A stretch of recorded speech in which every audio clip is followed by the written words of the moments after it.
vista del voto elettorale per il rinnovo amministrativo del Comune di Este, previsto per il 15 e 16 maggio, abbiamo rivolto alcune domande ai candidati sindaci.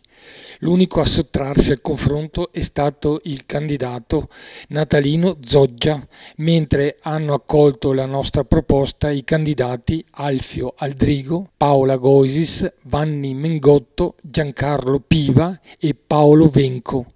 A loro è stato chiesto: manca una politica d'attrazione turistica ad Este, le attività ricettive sono poche, la promozione turistica è limitata, ma cosa bisognerebbe fare per invertire questa tendenza?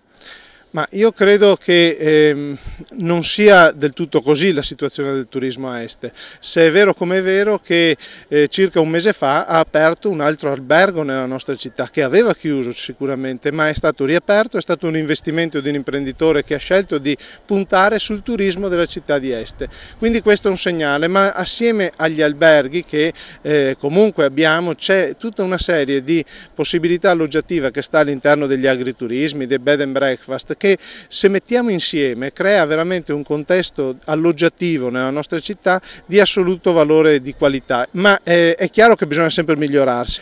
Puntare sul turismo vuol dire puntare sul mettere insieme le sinergie del pubblico e del privato, perché le attività che si organizzino siano pubblicizzate il più possibile, non si sovrappongano, non solo all'interno della città, ma badate, il tema su cui noi stiamo puntando molto è un tema di rete di territorio.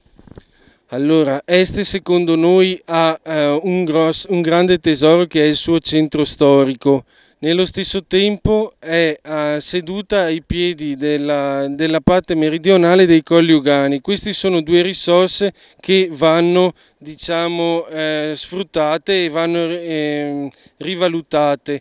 Per fare questo cosa si deve fare? Secondo noi si deve, diciamo, fare dei corsi, proporre dei corsi per giovani che hanno voglia appunto di investire le loro potenzialità sul settore del turismo, e quindi portare sia gli abitanti del territorio sia gli abitanti sia i turisti da fuori a conoscere appunto la parte bella di Este, la parte del centro storico.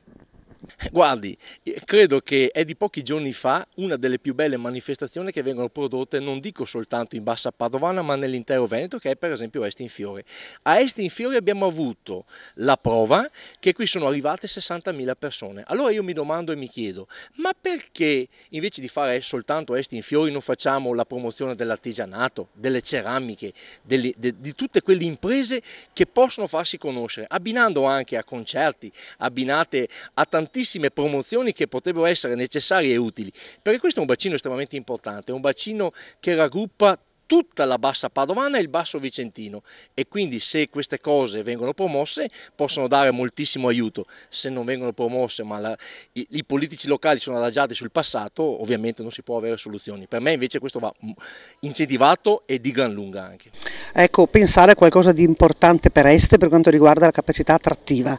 Allora, come dicevo anche una sera, mi sono trovata a Ciarea e quando ho detto che sono di Este mi hanno chiesto dov'è Este. Questo non deve mai più succedere, Este deve essere proprio il faro per tutta la Bassa Padovana, e quindi si deve pensare ad una capacità attrattiva, per esempio pensare a un calendario degli eventi. Non è possibile che ci siano soltanto 2 o 3 eventi durante tutto l'anno, bisogna pensare veramente a ogni mese, se non una volta al mese ma 2 volte al mese ci deve essere qualcosa che attrae tutta la gente della Bassa Padovana e non, e di Padova, e di come era successo anche in passato quando io svolgevo una certa attività, quando arrivava gente dalla Norvegia, dalla Sicilia.